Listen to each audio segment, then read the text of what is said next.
Oh, okay. I am Paula Montgomery. I'm the chair of the Education Committee. And as you know, children's education involves a great deal more than just what happens in the school. And it happens frequently that things interfere with education, and so the children don't graduate on time and that sort of thing. So the Education Committee got very interested in what was going on that was keeping kids from finishing and becoming productive citizens.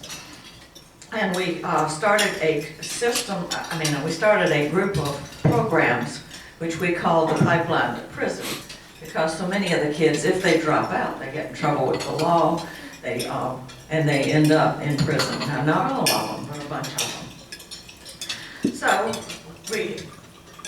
we looked at this in that series of programs called the Pipeline to Prison, and we looked at how the underlying notion of punishing the child instead of encouraging the child to learn from mistakes and do better has led us as a nation and as a portion of Northwest Florida to entangling way too many kids in the legal and judicial system for what at other times might have been considered childish mischief or just poor judgment.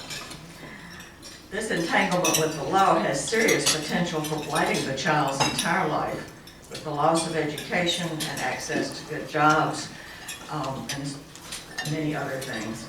So we in the League are not the only ones who've recognized this is a dreadful loss, not only to our children, but to our communities and to our economy.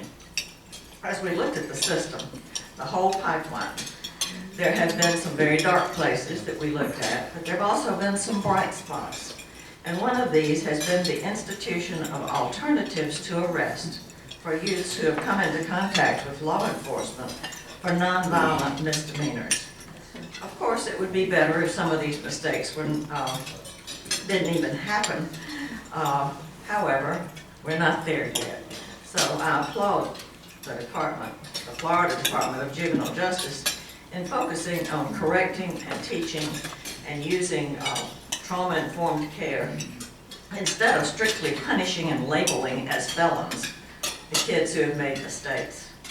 The Florida League has also begun a committee that Haley mentioned earlier to look at how children are handled in the legal and judicial system. And so we're all working on this pipeline. We're all working to improve things for our kids and for our communities.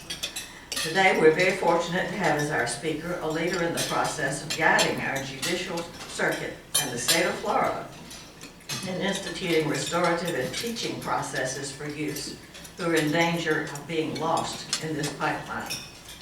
Paul Wallis has lived and worked in Pensacola for 20 years. He's married and has 4 children. He is and has been for 10 years the Chief Probation Officer for the 1st Judicial Circuit in Florida.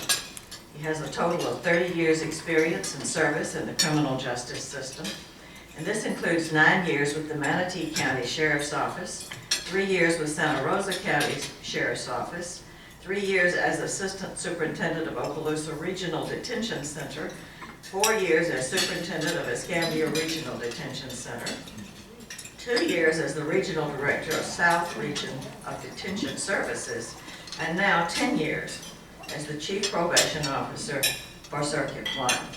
I'm pleased to introduce and welcome Chief Probation Officer Paul Wallis.